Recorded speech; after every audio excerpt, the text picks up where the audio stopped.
The message came in at 5:31 p.m. on March 16, 2026. Right on our 20th wedding anniversary. I'm stuck at the office. Happy 20th anniversary to us.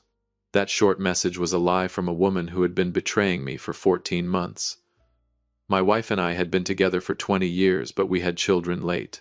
Two beautiful kids who had never once complained about the smell of sweat on their father's work shirt. They were waiting at home for their mom and dad to come back from work so we could gather around the table and celebrate our anniversary as a family. But this anniversary was different, strange, and completely insane. Welcome back to Dad's real-life revenge. Grab a glass of water, some snacks, sit back, and get comfortable.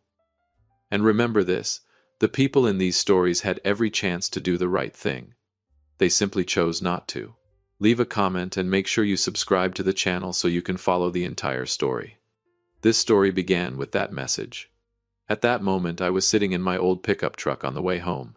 The smell of sweat and copper wiring clung to my work jacket. Next to me was a cheap suit I had just bought in a thrift store. I looked into the rear-view mirror, a rough electrician with calloused hands. I was parked in front of Bastion's restaurant. The place was so luxurious and elegant that a man like me felt completely out of place. The neon lights outside the restaurant flickered like a cruel joke. I stepped out of the truck. Cold air rushed into my lungs, but my chest burned like an overloaded circuit. I looked through the large glass window of the restaurant. There was Paige, my wife. She was wearing the black dress I had saved for a month to buy for her. She wasn't sitting alone. She was smiling, a smile I hadn't seen directed at me for more than a year. And then I saw him. Sterling Mercer, her polished, perfect boss. He reached out and touched her hair. Then they kissed, right there in the middle of that elegant restaurant. On the night of our anniversary, the world around me suddenly went silent. All I could hear was the heavy pounding of my own breathing, like the sound of high-voltage electricity leaking through a broken line. The circuits inside my head began to crackle. Betrayal isn't just pain. It's an electric shock straight into the heart. I clenched my fists. My knuckles popped. My feet started moving toward the restaurant door, each step heavy as lead. I wanted to kick that door open. I wanted to scream in their faces. I wanted to burn this entire fake scene to the ground. That decision, the decision to walk into that restaurant instead of driving home, is the reason I'm telling you this story today. I stood there. One more step, and I would be inside the darkness. My hand touched the cold brass door handle. Inside was betrayal. Outside was the night. And I was about to do something any man would do when he witnesses a betrayal like this. The door handle felt icy cold under my palm. I was about to shove it open. I was about to turn that elegant dinner into a battlefield. The circuits in my head were ready to explode, but right then a hand landed on my shoulder.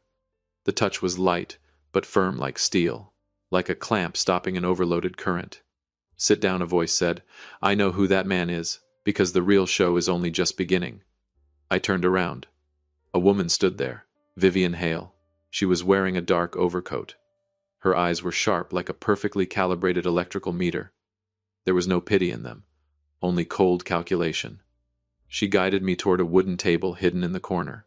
From there we had a perfect view of the stage of betrayal. Vivian spoke in a low, steady voice. She was a private investigator. She had been tracking Sterling Mercer for 3 months. Sterling wasn't just a terrible boss. He was a financial predator. And my wife was just a pawn on his circuit board. Vivian pulled out a thin file. She placed it on the table, the way an engineer would lay out a blueprint. She called it a load-bearing wall. If I smashed up this restaurant, I would lose. I would go to jail, and I would lose custody of my children. But if I stayed calm, I could drain the blood from this man's entire empire.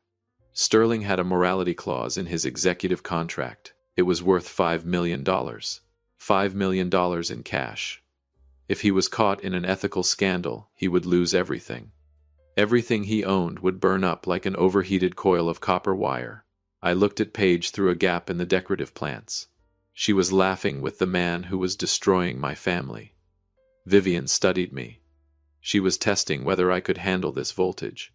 "You're an electrician, right, Aldrich? You know what happens when you short a circuit. It explodes. everything goes dark. But if you control the current, you can light up an entire city. Or you can use it to execute a sentence. The choice is yours. The anger inside me began to change shape. It was no longer a wildfire. It became a cold, steady, direct current. I looked down at my hands. They were no longer shaking. Then I looked at Vivian. Show me your blueprint. I want to know how we shut off this man's breaker. Things were about to become very brutal. Vivian slid the file across the table toward me.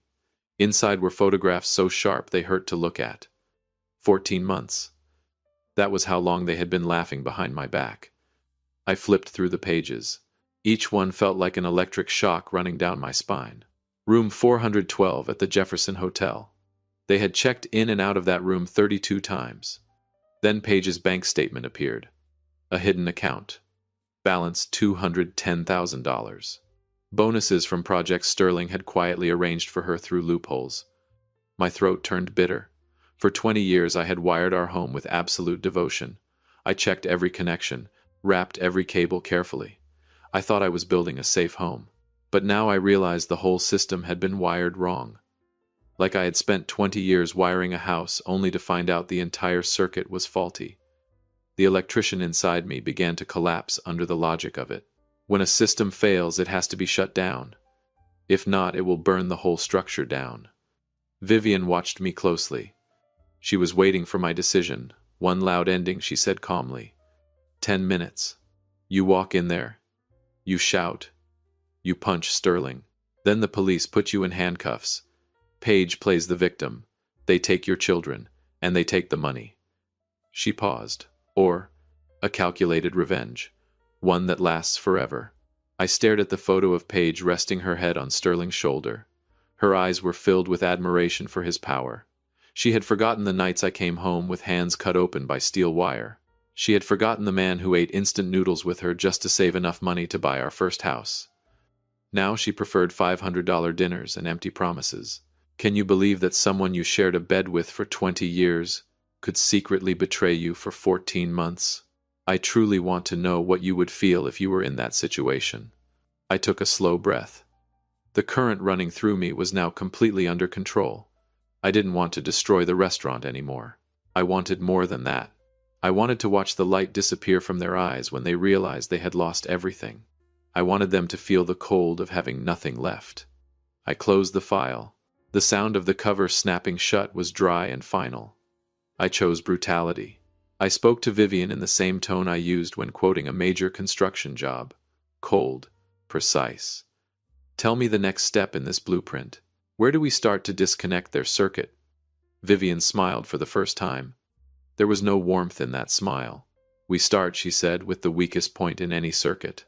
Their arrogance. I sat silently in the dark corner of the restaurant. I looked down at my hands. Calluses. Small scars from touching live circuits. The marks of 10 years of hard labor. I thought about my mother. She was a dedicated mail carrier. She always told me that patience is the key to everything. Rain, snow, burning heat, it never mattered. She delivered every letter on time. She taught me how to build something from nothing. That was how I built Sable Electric. I crawled through dark basements and scorching attics. I wired panel after panel with absolute precision.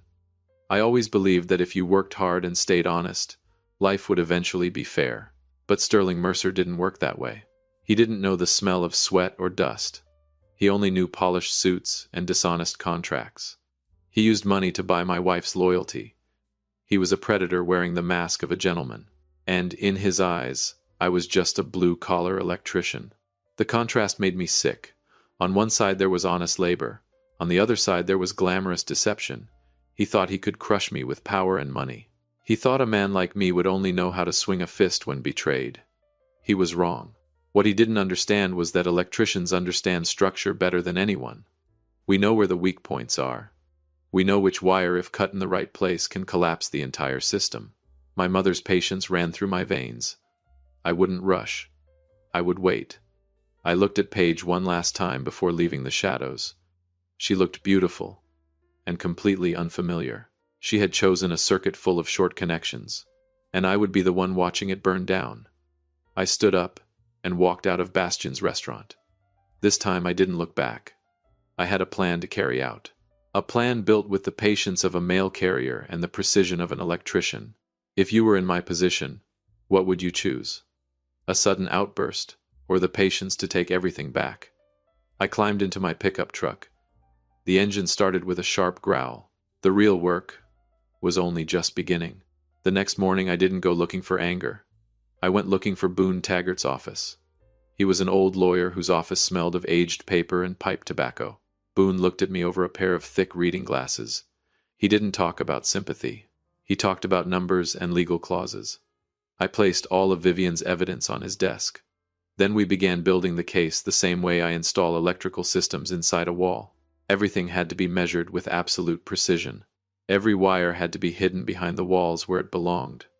Page and Sterling would not see a single sign. They would still believe I was the same clueless electrician who came home from work and passed out on the couch. But inside the walls of their lives I was installing legal explosives. Every signature Boone wrote became a connection. Every financial document became a master breaker. Quietly I started draining Sterling's resources. I reached out to partners he had cheated before. I gathered proof that he had used company funds to pay for room 412. This kind of revenge doesn't require shouting. It requires the absolute silence of a circuit waiting for the switch. I still came home every night. I still watched Paige cook dinner and complain about how exhausting her job was. I looked into her eyes and saw emptiness. She had no idea I was holding the switch to her entire world. A strange calm settled inside me. The calm that comes before a storm. A storm that I was creating. I knew exactly when I would flip the final switch. And when that moment came, there would be no saving anything. Everything they had built on lies would turn to ash. Boone Taggart patted my shoulder as I was leaving. "Are you sure you want to go all the way with this, Aldrich?" I nodded. "In the electrical trade we have a rule. When a system is completely corrupted, the only way to fix it is to replace it.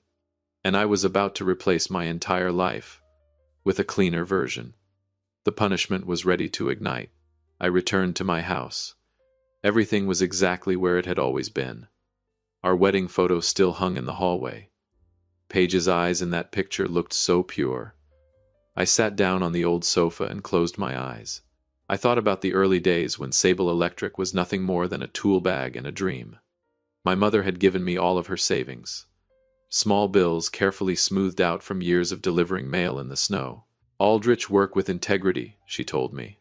"Electricity never lies. If you wire it wrong, it explodes. If you do it right, it brings light." I carved those words into my bones. I built my reputation by never cutting a wire short and never installing a cheap breaker. Customers trusted me because I was a stable current in a world full of shortcuts and frauds. But Sterling Mercer was a different kind of current. He was a violent surge that carried destruction. He didn't build anything. He simply seized control and polished the rot underneath. The contrast between us wasn't just about money or status. It was about the nature of existence. I looked at my hands under the living room light. These scars were proof of truth. The expensive gifts Sterling gave Paige were proof of lies. He thought he had won because he could take her to Bastion's restaurant. He thought a blue-collar electrician had no place standing in the same arena with him. But he forgot something fundamental. His skyscrapers, his polished offices, they all run on electricity. And I understand that bloodstream better than anyone. A quiet pride began rising inside me. Not arrogance. The pride of a craftsman who knows his own worth. I didn't need an expensive suit to be powerful. I only needed truth and patience. Paige walked into the room carrying the scent of unfamiliar perfume. Sterling Mercer's scent. She asked why I wasn't asleep yet. I smiled and told her I was reviewing a few important schematics. She had no idea those schematics were actually her future. A future where Sterling's artificial light would soon burn out. I was going to show them the power of a true source of electricity. The kind of light that never needs lies to keep shining. I met Boone Taggart again on a pouring rainy afternoon. His office smelled strongly of black coffee and determination. We spread the financial plans across the floor. They were not just pieces of paper. They were a battle map. I began executing the quietest moves. I sent anonymous reports to Sterling's board of directors. Numbers never lie.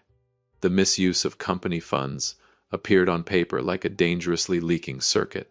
Little by little, I tightened the pressure around his $5 million clause. Boone looked at me and said I was working like a ghost. No one saw me arrive. No one knew I was there. But their system had already begun flashing red warning signals. I prepared the divorce documents with the most devastating terms possible. Thanks to Vivian's evidence, I held every proof of Paige's betrayal. Under the law, she would walk away with nothing. The $210,000 in that hidden account would be frozen while investigators traced its origin. I felt like I was installing hidden cameras, watching every move they made through daily reports. Sterling was still intoxicated with his million-dollar deals. He had no idea the foundation beneath him was rotting because of his own actions. I had connected the final wires to the central control panel. Everything was ready. Just one switch, and Sterling's entire career would short-circuit. The luxurious life Paige was dreaming about would vanish in an instant. The most beautiful revenge is the invisible kind. By the time they realize what is happening, it is already too late to stop it. That evening I came home and saw Paige trying on a new necklace. Probably a gift from Sterling. She asked me if I thought it looked beautiful. I looked at the necklace. To me it looked like a high-voltage noose. "It's beautiful," I said. She didn't notice the coldness in my voice. She was enjoying the last moments of light before the darkness arrived. The circuit had been connected perfectly. Now I was only waiting for the right moment to press the switch. Judgment Day was getting closer. The days that followed became a test of my mental load capacity. I lived in my own house like a ghost, observing a faulty circuit. Every night I sat across from Paige at the dinner table. She still talked about fake meetings and imaginary work pressure. I watched her perform with a frightening calm. I started noticing the smallest details. The way she secretly checked her phone under the table. The way she smiled at the dark screen when she thought I was not paying attention. In the electrical trade, when a device starts making a low humming sound, it means failure is coming soon. Paige had become that device. Her arrogance was making her careless. She began leaving traces she used to hide so carefully. A receipt from a jewelry store left inside her purse. The smell of expensive cigarettes clinging to her coat, even though she did not smoke. I did not question her. I did not raise my voice. I simply recorded everything in my memory. Like an engineer measuring voltage before shutting down the entire system, Sterling Mercer was the same. He kept sending affectionate messages to my wife's phone, unaware that Vivian was backing up every message in real time. They thought I was a resistor with infinite resistance. They thought I would remain outside their game forever, but the patience of a craftsman is a terrifying weapon. I waited 10 years to build this home. I could wait a few more days to destroy the people who had polluted it. Every morning I still put on my Sable Electric work jacket. I still left the house with my tool bag over my shoulder. The neighbors still saw Aldrich as the same quiet, hard-working electrician. No one knew that inside that bag were documents capable of bringing down a corporation. My silence was the silence before the master breaker trips. Revenge does not have to be loud at the beginning. It needs absolute precision so that when the shock arrives, the victim has no chance to react. Would you have the patience to watch your enemy dig their own grave the way I was doing? I looked at Paige sleeping beside me. In the darkness, I felt like a night watchman guarding a system that was about to be shut down forever. The blueprint was complete. The voltage had reached maximum. Only one final step remained before everything exploded. I closed my eyes and listened to the ticking of the clock. It sounded like the countdown of an electronic bomb. Tomorrow, everything would change. Judgment Day had finally arrived. I did not choose a tearful argument. I chose the deadly silence of a circuit being cut off in an instant. That morning I placed the file from Boone Taggart and Vivian Hale on the dining table. Next to it was a tablet playing the video of them kissing at Bastion's. Paige walked out of the bathroom, still brushing her hair. She saw the file. The color drained from her face like a fluorescent bulb about to burn out. I sat there sipping cold coffee, my eyes fixed on her. All of her confidence collapsed in seconds. Like current draining from a circuit, when the master breaker is flipped. She opened her mouth to explain. I simply raised my hand. Don't. This circuit has already burned out, Paige. Then I gave her some news. Sterling Mercer just received a little gift from me at the boardroom this morning. His $5 million contract gone. His career finished. The shareholders are waiting for him with a team of lawyers even more ruthless than Boone Taggart. Paige collapsed onto the floor. She cried. She begged. She talked about the children. But all I could see was a device that had completely failed. I had already rewired everything. The house, custody of the children, and my honor. You will leave this marriage with exactly what you brought into it, I said. That number is 0. Sterling isn't coming to save you. He's busy dealing with bankruptcy and criminal investigations for company funds. I stood up and put on my Sable Electric work jacket. I felt lighter, like a tangled coil of wire had finally been removed from my chest. The house suddenly felt brighter. Real light had returned. I walked out the door without looking back at the ruins behind me. I had just carried out the quietest and most complete purge of my life. The old system had been erased, and I was ready to install a brand new future. 1 year passed. I sat in a small pizza shop on the corner watching my kids laugh and argue over the last slice. Their laughter was clear and bright, no longer shadowed by the darkness of the past. I looked down at my hands. The calluses were still there, but my soul felt clean again. The lights inside the restaurant gave off a warm, steady glow. Just like my life now. Paige had become nothing more than a name in some old divorce paperwork. I heard she was working the night shift at a suburban supermarket trying to pay off the debts Sterling left behind. And Sterling. He had completely vanished from high society, his reputation burned out like an overloaded circuit with no breaker to protect it. People often ask me how I managed to stay so calm in the face of such brutal betrayal. The answer is simple. I am an electrician. I know that if you grab a live wire while you are angry, you will burn yourself before you ever hurt your enemy. Revenge is not a random explosion. Real revenge is an engineering process. It requires control, precision, and above all, silence. When you stay calm, you hold the switch to the entire system. Do not let emotions short-circuit your reason. Let your enemies grow arrogant in their artificial light, while you quietly prepare for the night to fall. I am not telling this story to promote hatred. I am telling it to remind you of something important. Your value is not determined by how others treat you, but by how you control the current inside yourself. Always be the smartest electrician in your own life. Never allow anyone to damage the moral circuit board you worked so hard to build. If you made it this far, please help us with one small and quick thing: subscribe. Many people watch without doing it, but it costs you nothing, and it means a great deal to us. Thank you very much. I paid the bill, took my children's hands, and stepped outside. Under the streetlights, I knew one thing for certain. My circuit was finally running perfectly, and this light would never go out again.